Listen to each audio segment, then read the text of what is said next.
세금 걱정할 돈이 없던 사람이 이젠 세무사무실에 매년 찾아갑니다. 그 이유가 궁금하신가요? 가족에게 내쫓기고 연금 한 푼 없던 여인이 어떻게 삶을 다시 세운 건지 지금부터 조용히 들려드릴게요. 도장 하나 찍으라고 하더니 진짜 내 이름을 지워버렸어요. 내가 평생 지켜온 집이었는데 이젠 서류 어디에도 내 존재는 없었습니다. 안녕하세요. 저는 올해 72입니다. 서울 외곽의 오래된 단독주택에서 30년 넘게 살았고요. 남편은 몇 해 전 폐암으로 먼저 떠났고 남은 건 집 한 채와 정막뿐이었죠. 연금은 없었어요. 남편 보험도 받지 못했거든요. 그나마 있던 적금은 아들 학비며 딸 결혼 자금으로 조금씩 흘러나간 지 오래였고요. 그래도 괜찮았어요. 살림은 작지만 나름 단정했고 밥솥에서 김이 올라오는 순간만큼은 내가 여전히 가족이라는 느낌이 들었으니까요. 그런데 언젠가부터 며느리가 자주 짜증을 냈어요. 냉장고 문을 열고선 왜 반찬이 다 젓갈 냄새냐고 그냥 밖에서 시켜 먹겠다고 했죠. 아들은 아무 말도 안 했고 딸은 통화를 피하기 시작했어요. 문자로만 연락이 왔는데 어느 날부터는 엄마라는 말도 사라졌다는 걸 알아챘죠. 그 무렵 아들 부부가 말했어요. 집을 정리하자고요. 요양원 들어가는 게 낫지 않겠냐며. 이젠 쉬셔야 할 나이라고 그러더군요. 나는 처음엔 그냥 웃었어요. 농담인 줄 알았거든요. 하지만 등기 명의를 아들 앞으로 옮기자고 인감증명서 떼러 가자는 말을 듣는 순간 등에 식은땀이 났어요. 고민 끝에 아들에게 집을 넘겼습니다. 그래야 편해진다기에, 그래야 사이가 안 틀어진다기에. 그날 도장을 찍었죠. 그리고 2달이 안 돼요. 며느리가 말했습니다. 이제는 방이 부족하니 잠시 나가 계시는 게 어떻겠냐고. 마치 당연하다는 듯한 말투였어요. 그날 밤 저는 작은 가방 하나에 옷 몇 벌을 넣고 집을 나왔습니다. 눈이 오고 있었고 땅이 딱딱하게 얼어 있었고 내 마음은 비어 있었습니다. 갈 곳이 마땅치 않아 복지관 게시판을 둘러보았고 그 옆에 적힌 월세방 전단을 보고 처음 보는 동네로 발걸음을 옮겼습니다. 그렇게 시작된 게 나의 다시 쓰는 인생이었어요. 누구도 기대하지 않았고 나도 나를 믿지 못했지만 그래도 살고 싶었으니까요. 이제는 그때를 돌아보며 스스로에게 묻습니다. 그 집이 나였던 걸까? 아니면 그 집을 내어준 날부터 나는 사라졌던 걸까? 하지만 하나만은 분명해요. 그날 쫓겨나듯 나온 그 발걸음이 결국 내 삶을 바꿨다는 것. 그리고 그 모든 시작은 한 장의 도장이었다는 것. 지하방이라 그런지 바닥에서 한기가 올라왔어요. 잠을 자도 늘 허리가 쑤셨고 벽은 축축하게 젖어 있었어요. 그때 처음 집이 그리울 수 있다는 걸 알았습니다. 이불 속에서 한참을 버티다 복지관으로 나가곤 했어요. 거긴 따뜻했고 말 거는 사람이 있었고 무엇보다 하루를 버틸 이유가 생기더군요. 무료 강좌, 자원봉사 안내, 노인 일자리 공고 같은 것들이요. 그러다 우연히 한 전단지를 봤어요. 재건축 주민 설명회 통역 자원봉사자 모집. 당연히 영어 통역인 줄 알았는데 알고 보니 어르신들께 계약서를 읽어드리는 일이더군요. 계약서. 그 단어만으로도 어깨가 움츠러들었어요. 그동안은 도장 찍으라면 찍고 번호 쓰라면 쓰기만 했거든요. 내용은 읽어도 무슨 말인지 몰랐어요. 그래도 지원했어요. 누가 절 불러준다는 게 그땐 참 고마운 일이더라고요. 물론 처음에는 아무것도 몰랐어요. 대지지분, 용적률, 분양 전환가액 같은 말들. 그러다 보니 실수도 잦았고 담당 직원에게 혼이 난 날도 있었죠. 근데 이상하게 그게 싫지만은 않았어요. 오랜만에 누가 내 앞에서 기대와 실망을 동시에 표현해줬거든요. 조심스레 공부를 시작했어요. 인터넷으로도 검색해보고 복지관 컴퓨터실에서 관련 용어를 찾아봤어요. 낯설기만 하던 숫자들이 어느 순간 조금씩 말이 되기 시작했어요. 이전에는 몰랐어요. 문서 속 숫자가 왜 중요한지, 계약서 한 줄에 어떤 책임이 붙는지. 그런데 이제는 알겠더군요. 무엇을 넘긴다는 건 그걸 잃는다는 의미라는 걸요. 그렇게 몇 주가 지나자 어르신들 사이에서 제 얼굴이 알려졌어요. 글씨를 또박또박 읽어주고 중간중간 설명도 덧붙여주는 사람이니까요. 그런 말 한마디가 얼마나 힘이 되는지도 알게 되었어요. 어느 날 동네 어르신 한 분이 그러셨어요. 이런 계약서 내용, 나중엔 애들한테 말도 못 꺼낸다고요. 왜냐면 무시당할까봐, 잘 모른다고 손가락질 당할까 봐서요. 그 말이 낯설지 않았어요. 그동안 나도 그렇게 살아왔으니까요. 모른다고 아무 말 못하고 그저 눈치만 보며 도장을 찍었던 시간들. 그게 다 지워지지 않은 상처였다는 걸. 그날 비로소 알게 됐어요. 그래서 더 깊이 배워야겠다고 결심했어요. 나도 모르면서 설명하는 건 그 사람을 2번 외롭게 만드는 일이니까요. 책도 사보고 설명회도 따라다니고 유튜브에서 부동산 강의도 듣기 시작했어요. 어렵긴 했지만 그 어려움 속에 무언가가 자라고 있었어요. 생존이 아닌 내가 나로 살기 위한 뿌리 같은 것. 누가 시키지 않아도 책상 앞에 앉게 되는 그런 마음이요. 며칠 뒤 설명회 직원이 저를 부르더라고요. 다음 주부터는 시니어 계약 설명 보조로 정식 등록해보지 않겠냐고요. 작은 명찰 하나지만 그걸 받은 날 나는 오래도록 울었어요. 그 명찰에는 제 이름이 있었고 그 이름 옆엔 처음으로 일하는 사람이라는 표식이 붙어 있었거든요. 그게 그렇게 가슴이 벅찰 줄 몰랐어요. 월세 35만 원이 전부였던 사람이 세무사 사무실을 찾게 될 줄. 그때는 상상도 못했어요. 그게 다 숫자 하나가 바꿔놓은 일상이었어요. 그 숫자가 나를 다시 살게 했습니다. 설명회가 끝난 어느 날 한 어르신이 조용히 내게 봉투를 건넸어요. 수고했다며 손에 쥐어주고 뒷모습만 남기고 가셨죠. 열어보니 상품권이랑 작은 편지가 들어있었어요. 나는 그 편지를 책상에 세워두고 며칠 동안 읽기만 했어요. 내용은 짧았지만 그 안엔 그동안 누구에게도 못 받은 고마움이라는 말이 있었거든요. 그 일 이후로 자원봉사가 아닌 작은 일거리를 맡게 되었어요. 시니어 대상 계약 설명 안내문 작성, 행정 보조 같은 업무였죠. 작고 소소한 일들이었지만 그 안에서 나는 매일을 살아갔어요. 그러다 어느 날 복지관 직원이 묻더군요. 상가 투자 설명회에 가보지 않겠냐고요. 처음엔 웃으며 고개를 저었어요. 투자라는 말이 나와는 너무 먼 세계처럼 들렸거든요. 하지만 이상하게 그날 밤부터 잠이 오지 않았어요. 나도 할 수 있을까? 이름만 남은 인생에 새로운 페이지가 생길 수 있을까? 결국 발걸음을 옮겼어요. 강의실 맨 뒤 문 옆에 앉아서 수첩만 꾹 쥐고 있었어요. 자산운용사 직원이 프리젠테이션을 하며 소액상가 지분 투자 설명을 시작했을 때 나는 눈을 감고 숫자를 외우기 시작했어요.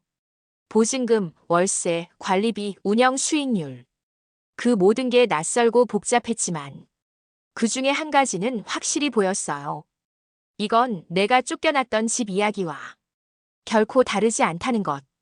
나는 사무실로 찾아가서 신중하게 묻고 또 물었어요. 조심스레 적금을 해약했고 몇 개월치 월세를 줄이고 그 돈을 상가 지분에 넣었어요. 처음 받았던 월세 입금 알림, 은행 앱에서 12만 원이라는 숫자를 봤을 때 나는 입을 틀어막고 울었어요. 그건 단순한 돈이 아니라 내가 존재하고 있다는 신호였어요. 다음 달 그 숫자는 조금 늘었고 그 다음 달엔 안정적으로 들어왔어요.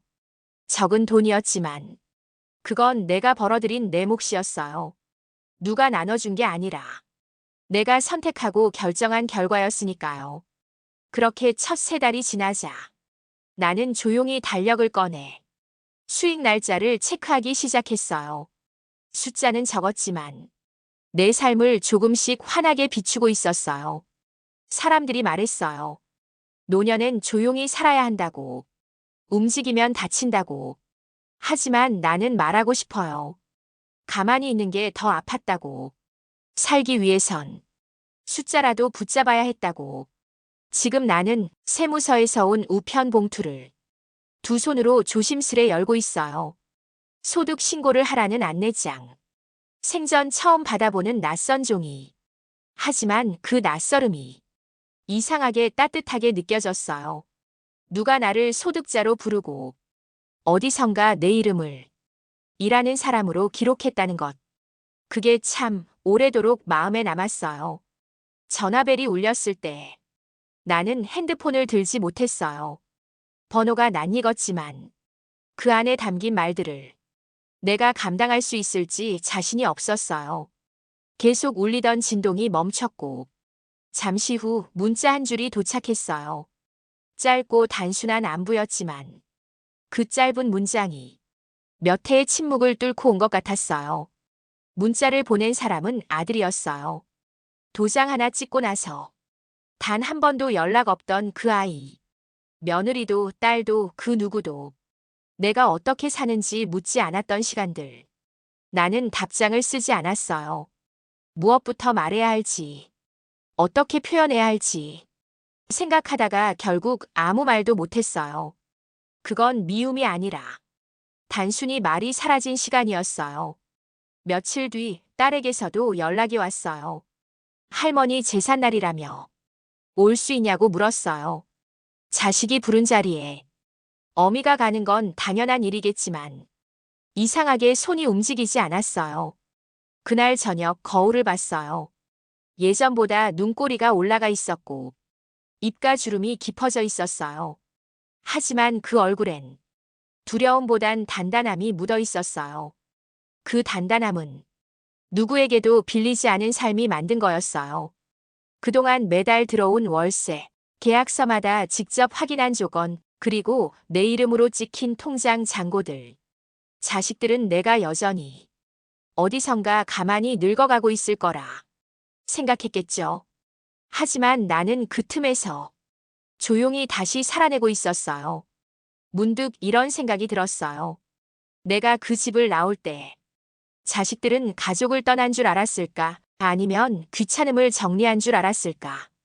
그러나 어느 쪽이든 그 결말은 지금의 나를 만든 것이었고 이제 와서 후회한다고 해도 나는 다시 그 자리에 서지 않을 거라는 걸 확신하게 되었어요. 며칠 후 아들이 직접 찾아왔어요. 작은 화분 하나를 들고 문 앞에서 서성이더군요. 문을 열어줄까 고민했지만 나는 그저 창문 너머로 조용히 바라봤어요. 그 모습이 낯설고 멀게 느껴졌어요. 예전엔 저 사람이 내 무릎에 얼굴을 파묻고 잠들던 아이였는데 지금은 어색한 눈빛으로 노크도 하지 못하고 돌아서는 어른이 되었더군요. 문이 닫히고 나서야 나는 조용히 눈을 감았어요. 그 안에 미움은 없었어요.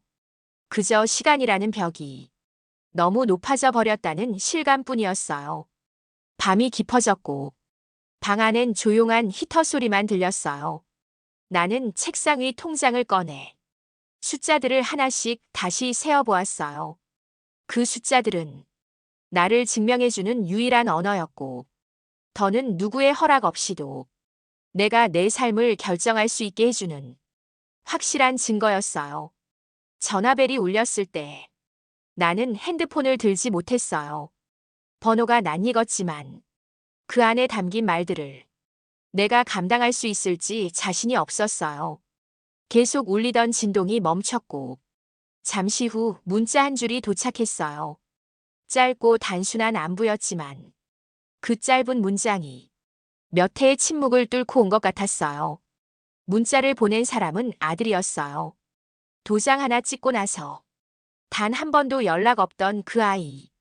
며느리도 딸도 그 누구도 내가 어떻게 사는지 묻지 않았던 시간들. 나는 답장을 쓰지 않았어요. 무엇부터 말해야 할지, 어떻게 표현해야 할지 생각하다가 결국 아무 말도 못했어요. 그건 미움이 아니라 단순히 말이 사라진 시간이었어요. 며칠 뒤 딸에게서도 연락이 왔어요. 할머니 제삿날이라며 올 수 있냐고 물었어요. 자식이 부른 자리에 어미가 가는 건 당연한 일이겠지만 이상하게 손이 움직이지 않았어요. 그날 저녁 거울을 봤어요. 예전보다 눈꼬리가 올라가 있었고 입가 주름이 깊어져 있었어요. 하지만 그 얼굴엔 두려움보단 단단함이 묻어 있었어요.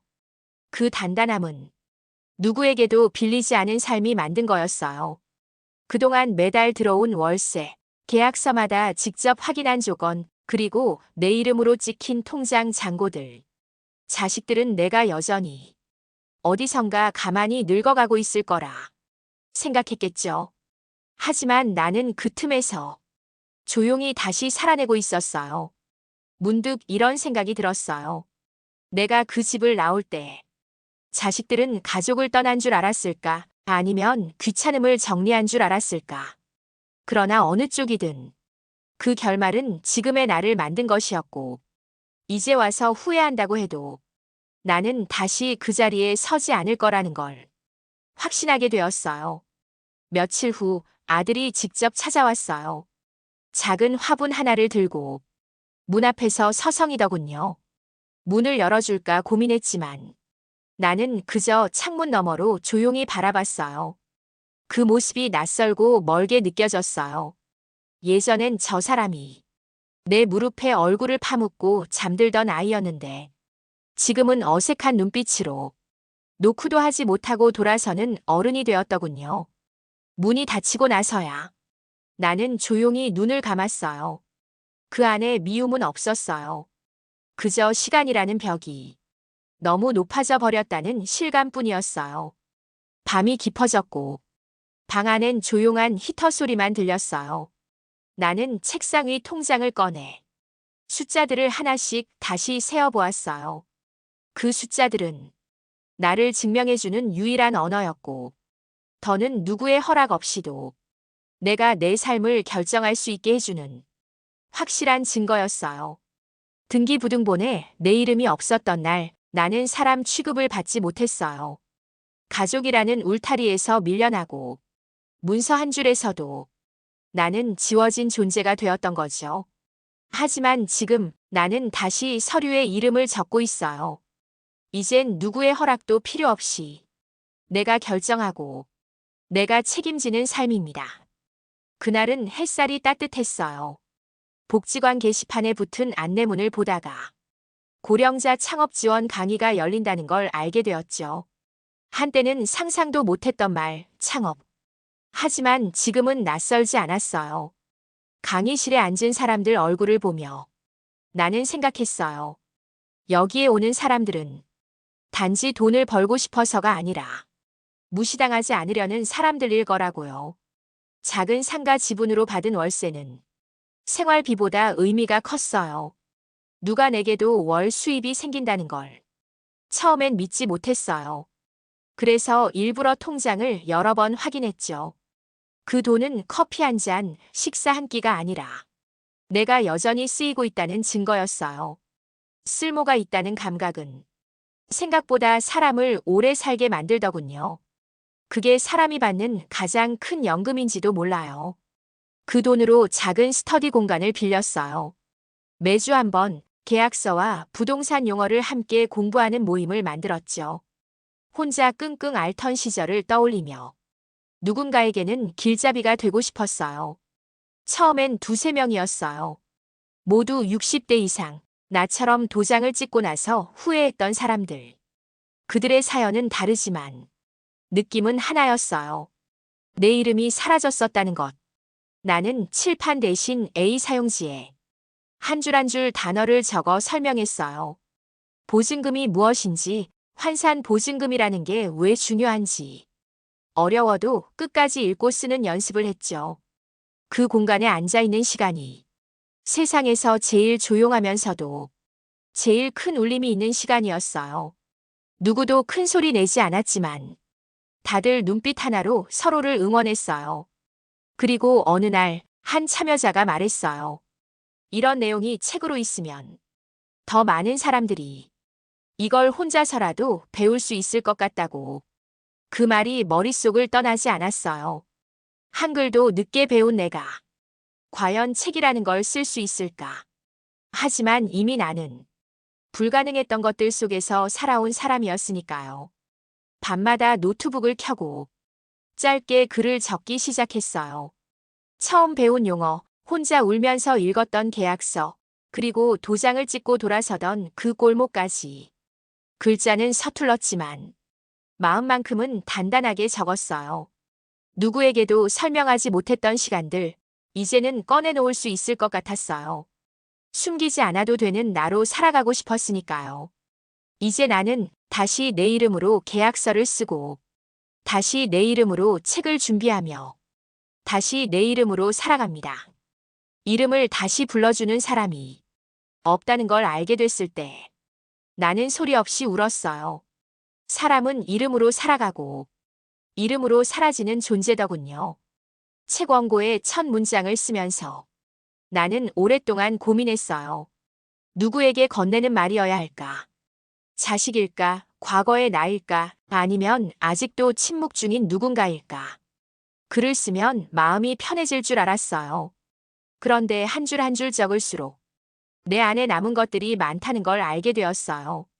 누구에게도 보여주지 않았던 상처들, 그리고 그 틈에서 살아온 날들. 편의점에서 원고 출력지를 뽑고 봉투에 넣어 우체국으로 걸어가는데 햇살이 어찌나 따갑던지 눈물이 고이는 걸 들키지 않으려 고개를 숙이고 걸었어요. 등단이나 출가는 생각도 안 했어요. 그저 누군가 내 이야기를 봐줬으면 했어요. 살아냈다는 사실만이라도 어딘가에 기록되었으면 했죠. 며칠 후 지역 신문사에서 연락이 왔어요. 원고 일부를 읽고 감동했다며 기고문 형식으로 실어보고 싶다고 했죠. 나는 너무 놀라 수화기를 두 손으로 감싸 쥐었어요. 그날 밤엔 잠을 잘 수 없었어요. 기억이라는 게 참 고약한 것 같았어요. 힘들었던 순간도 다시 떠오르고 지워진 얼굴도 또렷해졌어요. 딸에게 연락을 걸까 고민했어요. 그 아이는 항상 내 이름을 가장 많이 불러줬던 사람이었거든요. 하지만 지금 그 이름을 부르면 내가 울 것 같았어요. 연락을 하지 않았어요. 대신 낡은 앨범을 꺼냈어요. 어린 시절 아이들이 내 무릎에 누워 자던 사진, 학교 앞에서 도시락 건네주던 날들.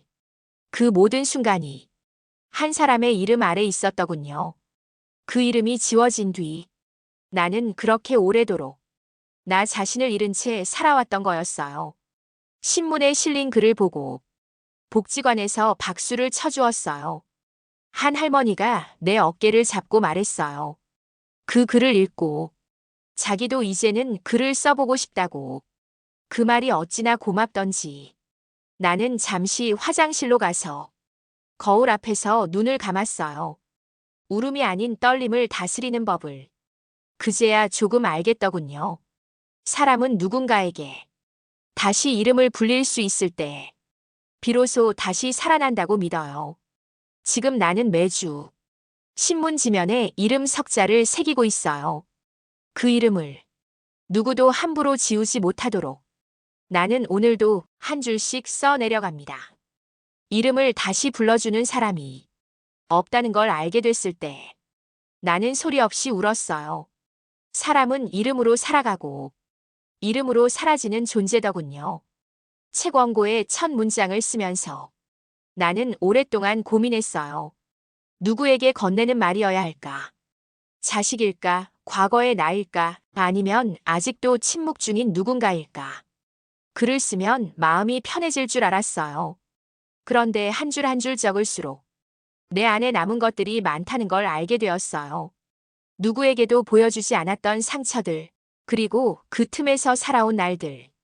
편의점에서 원고 출력지를 뽑고 봉투에 넣어 우체국으로 걸어가는데 햇살이 어찌나 따갑던지 눈물이 고이는 걸 들키지 않으려 고개를 숙이고 걸었어요. 등단이나 출가는 생각도 안 했어요. 그저 누군가 내 이야기를 봐줬으면 했어요. 살아냈다는 사실만이라도 어딘가에 기록되었으면 했죠. 며칠 후 지역 신문사에서 연락이 왔어요. 원고 일부를 읽고 감동했다며 기고문 형식으로 실어보고 싶다고 했죠. 나는 너무 놀라 수화기를 두 손으로 감싸 쥐었어요. 그날 밤엔 잠을 잘 수 없었어요. 기억이라는 게 참 고약한 것 같았어요. 힘들었던 순간도 다시 떠오르고 지워진 얼굴도 또렷해졌어요. 딸에게 연락을 걸까 고민했어요. 그 아이는 항상 내 이름을 가장 많이 불러줬던 사람이었거든요. 하지만 지금 그 이름을 부르면 내가 울 것 같았어요. 연락을 하지 않았어요. 대신 낡은 앨범을 꺼냈어요. 어린 시절 아이들이 내 무릎에 누워 자던 사진, 학교 앞에서 도시락 건네주던 날들. 그 모든 순간이 한 사람의 이름 아래 있었더군요. 그 이름이 지워진 뒤 나는 그렇게 오래도록 나 자신을 잃은 채 살아왔던 거였어요. 신문에 실린 글을 보고 복지관에서 박수를 쳐주었어요. 한 할머니가 내 어깨를 잡고 말했어요. 그 글을 읽고 자기도 이제는 글을 써보고 싶다고. 그 말이 어찌나 고맙던지. 나는 잠시 화장실로 가서 거울 앞에서 눈을 감았어요. 울음이 아닌 떨림을 다스리는 법을. 그제야 조금 알겠더군요. 사람은 누군가에게 다시 이름을 불릴 수 있을 때 비로소 다시 살아난다고 믿어요. 지금 나는 매주 신문 지면에 이름 석자를 새기고 있어요. 그 이름을 누구도 함부로 지우지 못하도록 나는 오늘도 한 줄씩 써 내려갑니다. 이름을 다시 불러주는 사람이 없다는 걸 알게 됐을 때 나는 소리 없이 울었어요. 사람은 이름으로 살아가고 이름으로 사라지는 존재더군요. 책 원고의 첫 문장을 쓰면서 나는 오랫동안 고민했어요. 누구에게 건네는 말이어야 할까? 자식일까? 과거의 나일까? 아니면 아직도 침묵 중인 누군가일까? 글을 쓰면 마음이 편해질 줄 알았어요. 그런데 한 줄 한 줄 적을수록 내 안에 남은 것들이 많다는 걸 알게 되었어요.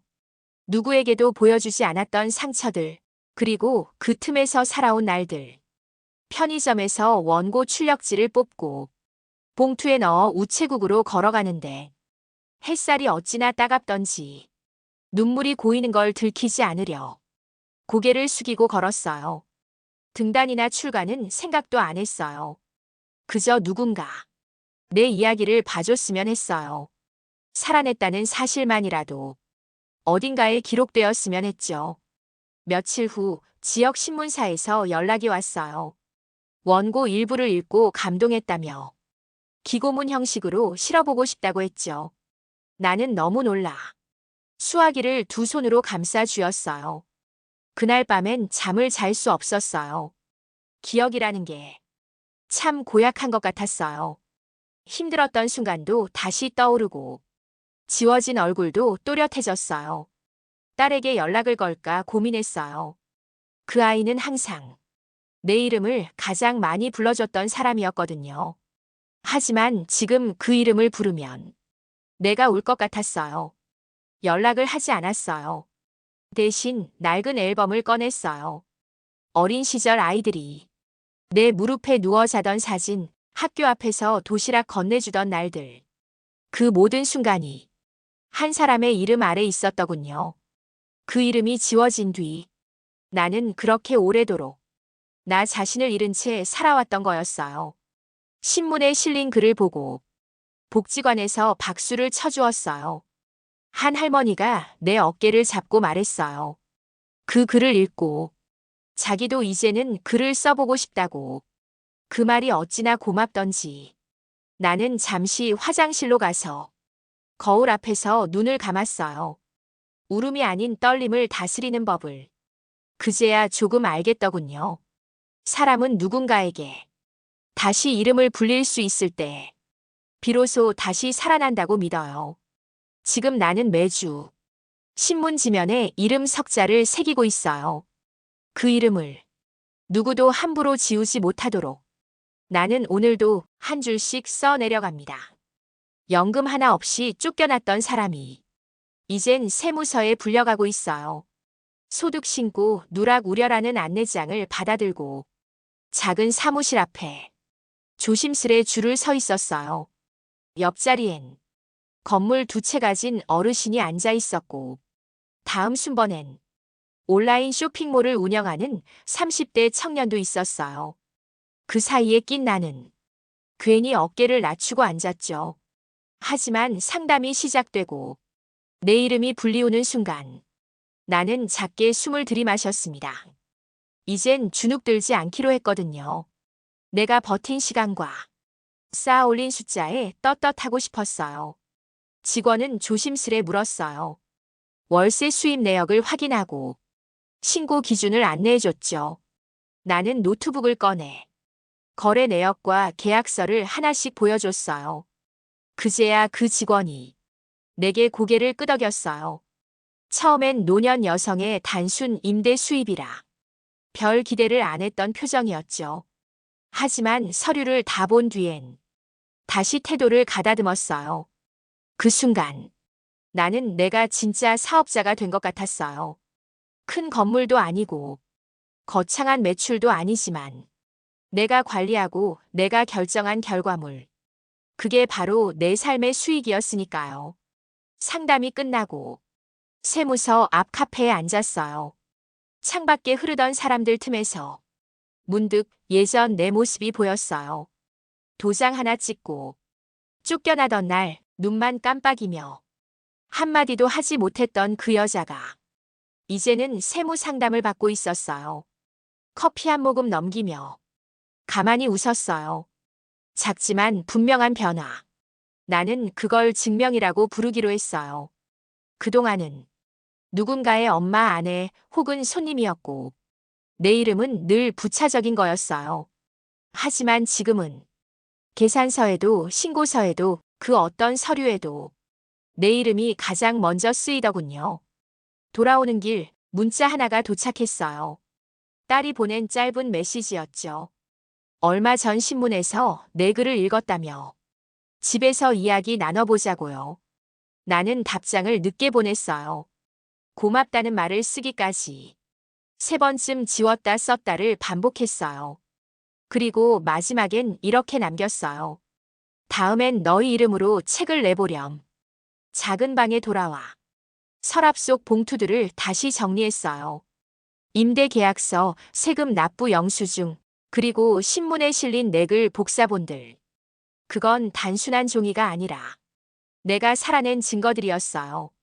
연금이 없었던 내가 버텨낸 방식이었고 존재를 증명한 흔적이었어요. 사람들은 세금이 무겁다고 말해요. 하지만 나는 달라요. 그 무게 덕분에 내 이름이 다시 쓰였으니까요. 도장 하나에 쫓겨났던 인생이 세금으로 다시 증명됐습니다. 누구도 내 이름을 불러주지 않았던 시간 속에서 결국 나를 지켜낸 건 숫자가 아니라 존엄이었어요. 이 이야기가 당신께 작은 용기가 되었다면 구독으로 함께 걸어가 주세요. 다음 이야기에서 또 뵙겠습니다.